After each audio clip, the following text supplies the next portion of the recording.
এটা আমার মায়ের শাড়ি। এই শাড়িটার বয়স প্রায় 10 বছর।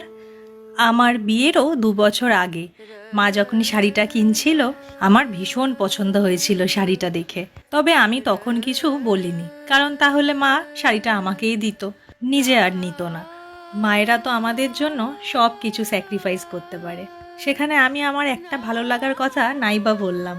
আর মায়ের শাড়ি তো আমি চাইলেই যখন ইচ্ছা পরতে পারি, তাই আর মাকে আমারও খুব পছন্দ, আমিও একটা নেব এরকম বলে দোটানায় ফেলতে চাইনি, কারণ সেখানে এই শাড়ি এই এক পিসই ছিল। তবে মা শাড়িটা কেনার পর মাত্র 1 থেকে 2 বার পরেছে, তারপরেই দেখি আলমারিতে তোলাই আছে বছরের পর বছর। তাই বছর খানেক আগে যখন জিজ্ঞাসা করেছিলাম যে তুমি ওই শাড়িটা আর পরো না, তখন মা বলেছিলেন আমার তো বয়স বাড়ছে, এত ভারী শাড়ি পরতে আমার এখন কষ্ট হয়, তাই ওটা তুলেই রেখে দিয়েছি। শাড়িটায় খুব সুন্দর সুতোর কাজ করা, আর সত্যি কথা বলতে শাড়িটা কিন্তু সত্যিই একটু ভারী। তখন আমি মাকে বলেছিলাম যে শাড়িটা আমার খুব পছন্দ, আমাকে দিও তো, আমি একদিন পরবো। মা তখন আমায় বলল, একদিন কেন, তুই এটা নিয়েই চলে যা, আমি তো আর পরি না, তার থেকে তোর যখন ভালো লাগে তোর কাছেই থাক, যদি কখনো আমার ইচ্ছা হয় তোর থেকে নিয়ে একদিন পরবো।